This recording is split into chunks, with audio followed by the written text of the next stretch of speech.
Civil सेवा परीक्षा की तैयारी कर रहे मेरे सभी प्यारे नौजवान साथियों, नमस्कार। फ्रेंड्स, आज के डेली ऑडियो लेक्चर की शुरुआत मैं कर रहा हूँ दो कृषि योजनाओं से, और इसके बाद मैं बात करूँगा भारत और ब्रिटेन के बीच अभी जो समझौते हुए हैं उनके बारे में। तो दो बड़ी कृषि योजनाओं की शुरुआत हो गई है। इसमें जो एक योजना है वह है प्रधानमंत्री धन धान्य योजना, और मैं आपको स्मरण दिलाना चाहूँगा कि इसकी घोषणा पहले की जा चुकी है, अब ये शुरू हो गई है। उस समय मैंने इसके बारे में बातें की थी। यदि आप मेरे डेली ऑडियो लेक्चर को कंटिन्यू सुन रहे होंगे तो आपको तुरंत स्मरण भी आ जाएगा, लेकिन फिर भी मैं इसके बारे में थोड़ी सी बातें ज़रूर करूँगा। और दूसरी योजना है वह है दालों में आत्मनिर्भरता मिशन। तो पहले थोड़ी सी बात पीएम धन धान्य योजना की। मैं मान करके चलता हूं कि आपने आकांक्षी जिला योजना के बारे में सुना होगा। आकांक्षी जिला योजना, मैं इसकी चर्चा इसलिए कह रहा हूं क्योंकि ये जो पीएम धन धान्य योजना है यह आकांक्षी जिला योजना के मॉडल पर ही आधारित है। जिला योजना में क्या है कि जो पिछड़े हुए जिले चुन लिए गए हैं और उन पिछड़े हुए जिलों के विकास के लिए स्पेशली काम किया जा रहा है। तो ठीक इसी तरह से धन धान्य योजना के तहत भी 100 ऐसे जिले चुने गए हैं जो कृषि की दृष्टि से पिछड़े हुए हैं। और सीधी सी बात है कि यदि कृषि की दृष्टि से पिछड़े हुए हैं तो वहाँ किया क्या जाएगा? वहाँ फसल की उत्पादकता को बढ़ाने की कोशिश की जाएगी ताकि फसल वहाँ अच्छे से उत्पादित हो सके। तो अब कुल मिलाकर के ये कि इसके अंतर्गत क्या क्या किया जाएगा, क्या सच में मुझे बताने की ज़रूरत है? मान लीजिए कि एक ऐसा स्थान है जहाँ कृषि उत्पादन एवरेज से बहुत कम हो रहा है, तो उसके कुछ कारण होंगे तभी कम हो रहा है। मान लीजिए आप कह सकते हैं कि भाई वहाँ बरसात कम होती है और हमारी कृषि व्यवस्था वर्षा पर आधारित है। तो अगर आप वहाँ फसल के उत्पादन को बढ़ाना चाहते हैं और आप सिविल सर्वेंट हैं, वहाँ के कलेक्टर हैं, तो क्या क्या उपाय करेंगे?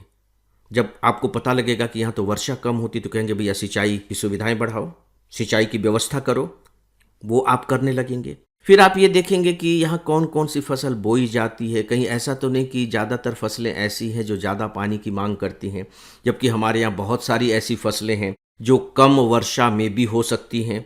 तो आप कहेंगे भैया फसलों के विविधीकरण को जोड़ दो, अलग अलग तरह की फसलें बो, तो फसलों के विविधीकरण को आप बढ़ावा देंगे। फिर आपको लगेगा कि किसान बेचारे, उनको मार्केट नहीं मिल पाता, और जब मार्केट मिलता भी है, फसल जब होती है तो चीज़ें बहुत सस्ती कीमत पर बेचनी पड़ती हैं क्योंकि वहाँ भंडारण की सुविधा नहीं है। किसान अपने घर में रख नहीं सकता है, चीज़ें खराब हो जाएंगी।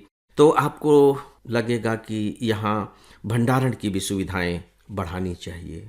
तो आप कहेंगे कि भैया यहाँ वेयर हाउस वगैरह बनाना शुरू करो। इसके बाद आप जब ध्यान देंगे तो पता लगेगा कि यहाँ के जो किसान हैं वो गरीब हैं। इतना पैसा नहीं है कि वो अपनी खेती में टेक्नोलॉजी का इस्तेमाल कर सकें, उन्नत किस्म के बीज ला सकें, अच्छी खाद का इस्तेमाल कर सकें, दवाइयाँ इस्तेमाल कर सकें। क्यों? क्योंकि उनके पास धन की कमी है। तो फिर आप आएंगे कि इन्हें धन उपलब्ध कराया जाए, यानी कि ऋण की सुविधाएं उपलब्ध कराई जाए। अब ऋण की सुविधाएं उपलब्ध कराने के लिए कौन कौन सी व्यवस्था करनी होगी, अब आप सोच लीजिए। तो सारी व्यवस्थाएं आप करेंगे। इसका मतलब यह हुआ कि यदि कोई एक स्थान फसल उत्पादन की दृष्टि से पिछड़ा हुआ है और उसे आप विकसित करना चाहते हैं तो उसके लिए क्या क्या उपाय किए जाने चाहिए, वे सारे उपाय इस धन धान्य योजना के अंतर्गत किए जाएंगे। बस सीधी सी बात है। और दोस्तों, मुझे लगता है कि अपने आप में ये जो योजना है बहुत ज़्यादा मायने रखती है। कहीं ना कहीं ये इंक्लूसिव योजना है, मतलब जो पिछड़े हुए जिले हैं कृषि की दृष्टि से या दूसरे दृष्टि से, कैसे हम उनको अपने मुख्य धारा में शामिल करें। तो दोस्तों, ये थी धन धान्य योजना के बारे में कुछ बातें। फ्रेंड्स, एक सूचना है कि हम आईएएस के लिए बहुत सारा उपयोगी कंटेंट अपने इंस्टाग्राम पर पोस्ट करते रहते हैं। इसके लिए आप हमारे इंस्टाग्राम को ज़रूर फॉलो करें। साथ ही हमारा एक टेलीग्राम चैनल भी है, इस पर हमारे आपको सारे कंटेंट के अपडेट देखने को मिलेंगे। इसे भी ज़रूर फॉलो करें। इन दोनों के लिंक नीचे डिस्क्रिप्शन में दिए गए हैं।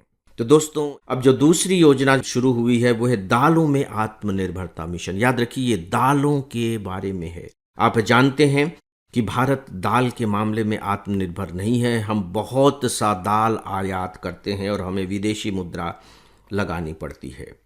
तो इसके लिए दो इम्पॉर्टेंट पॉइंट हैं।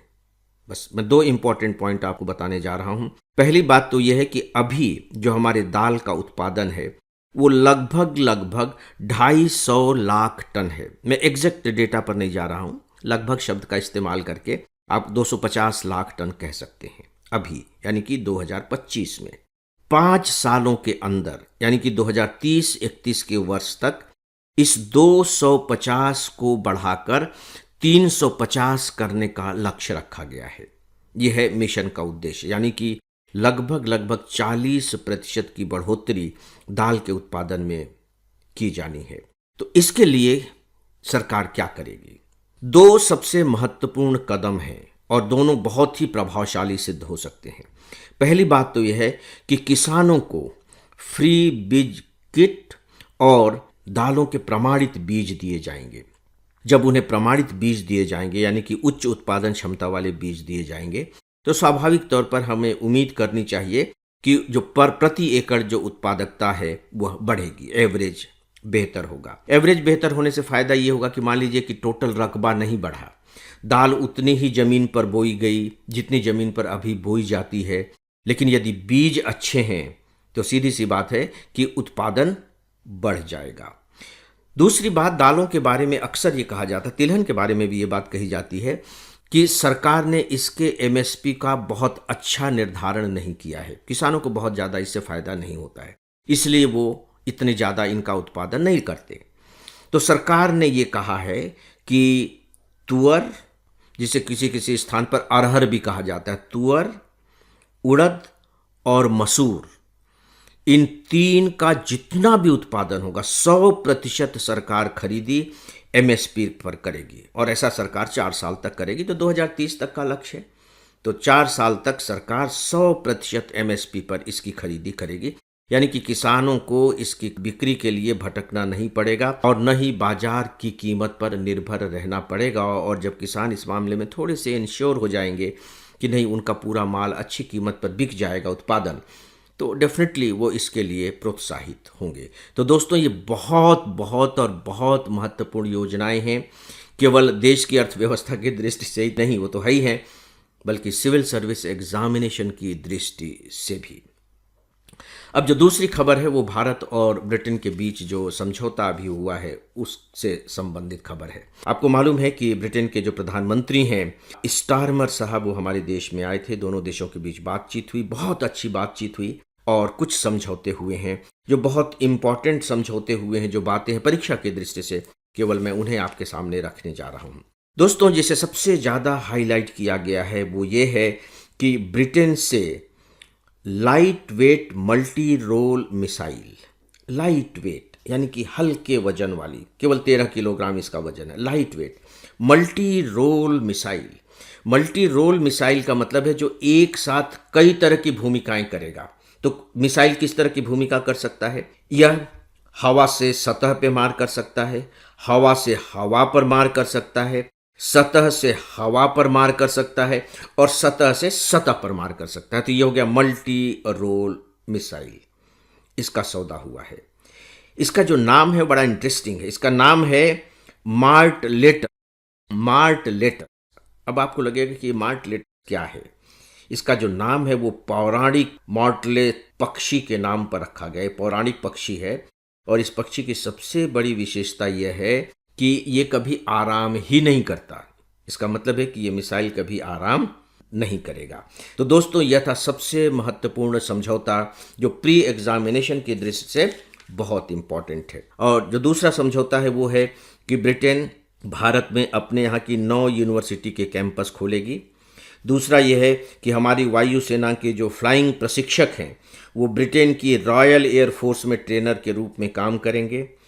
तीसरा है, और मुझे लगता है कि ये तीसरा बहुत महत्वपूर्ण है, कि क्रिटिकल मिनरल्स पर सहयोग के लिए सप्लाई चेन ऑब्जर्वेटरी दोनों देश मिलकर स्थापित करेंगे। और इसका जो सैटेलाइट कैंपस है वो झारखंड के धनबाद में इंडियन स्कूल ऑफ माइंस में होगा। तो खासकर बिहार और झारखंड के स्टूडेंट्स के लिए ये तथ्य बहुत इंपॉर्टेंट है। और दोस्तों, अंतिम पॉइंट ये है कि दोनों देश मिलकर विजन 2035 यानी कि विजन 2035 में क्या क्या हम सहयोग कर सकते हैं उस पर काम करेंगे। यानी कि दोनों देश भविष्य में भी बहुत अच्छे सहयोग के लिए अग्रसर होंगे।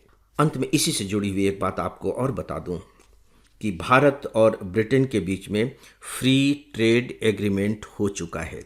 ये फ्री ट्रेड एग्रीमेंट जुलाई में हुआ था और इसके बारे में मैंने बहुत विस्तार से बातें की थी।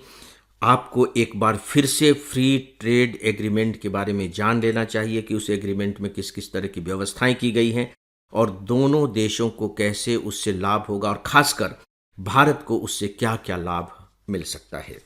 तो दोस्तों, आज के डेली ऑडियो लेक्चर के बारे में बस इतना ही और इसी के साथ ही आज के इस डेली ऑडियो लेक्चर को यहीं समाप्त करता हूं। नमस्कार।